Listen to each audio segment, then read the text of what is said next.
Lizzie is playing with her toy cars. She organizes them into 3 rows of 6 cars in each row. How many cars does Lizzie have in all? Go ahead and represent this story problem.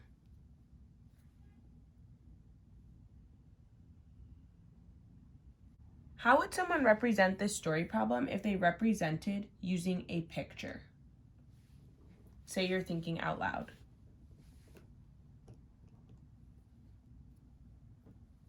Nice. You would have drawn 3 groups. 1, 2, 3.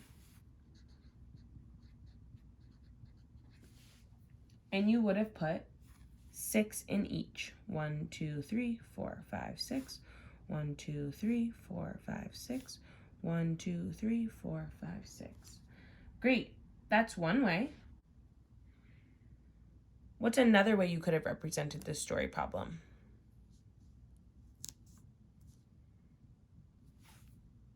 Nice. Yesterday we also talked about repeated addition. So I heard you say you could have said 6 plus 6 plus 6 equals 18. What's another way we could have represented this problem?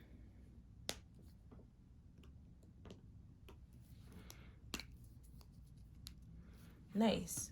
I heard someone say that they actually drew 3 rows of 6 cars. So let's see what that would have looked like.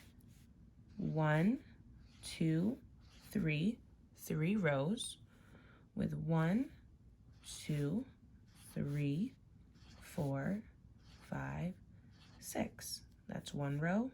1, 2, 3, 4, 5, 6. That's my second row, and my third row already has 1, 2, 3, 4, 5, 6.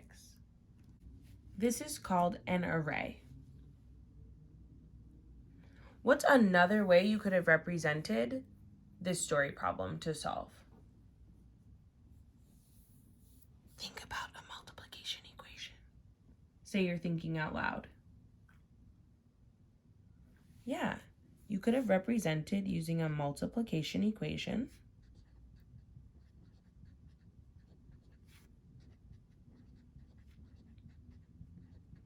That said 3 times 6 equals 18. What does 3 represent again? Yep, our groups. And what is 6? Nice. And what's 18? Our total. So we have 4 different representations, all for the same problem. What is similar about these representations and what is different? Say you're thinking out loud.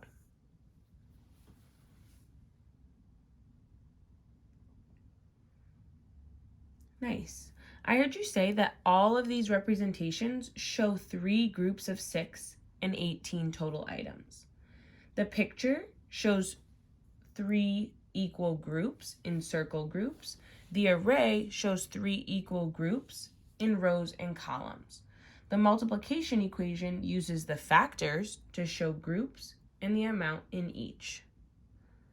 Let's take a closer look at the array. What do you notice about the equal groups in the array? Where can we find them? Say you're thinking out loud.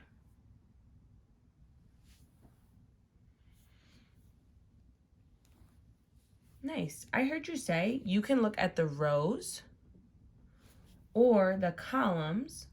They are both organized in equal groups. And what do you notice about the amount in each in the array? Where can we find them?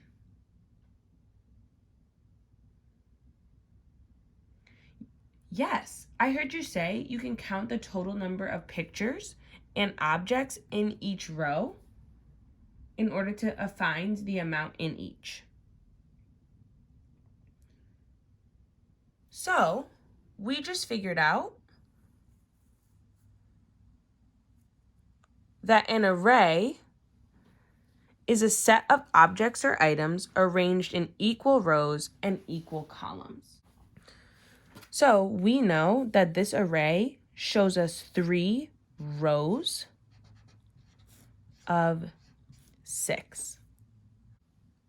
So if we think about the rows as the groups, how can we use an array to create a matching multiplication sentence? Say you're thinking out loud.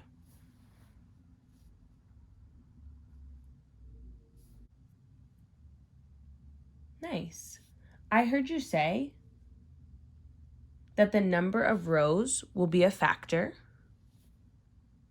and the number in each row will be the other factor. So we know that this is our rows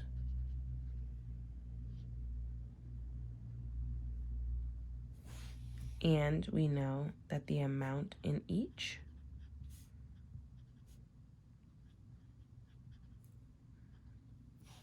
we figure out by counting the objects, the number of objects in each row. So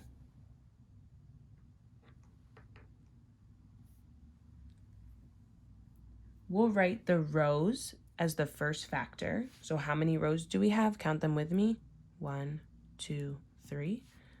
3 times. How many are in each row? Count with me. 1, 2, 3, 4, 5, 6.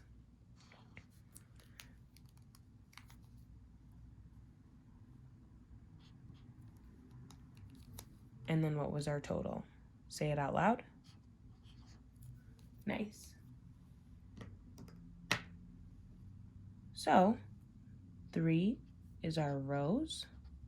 6 is our, amount in each. And 18 is our total or product. We talked about 1, 2, 3, 4 different ways to represent a multiplication situation involving equal groups.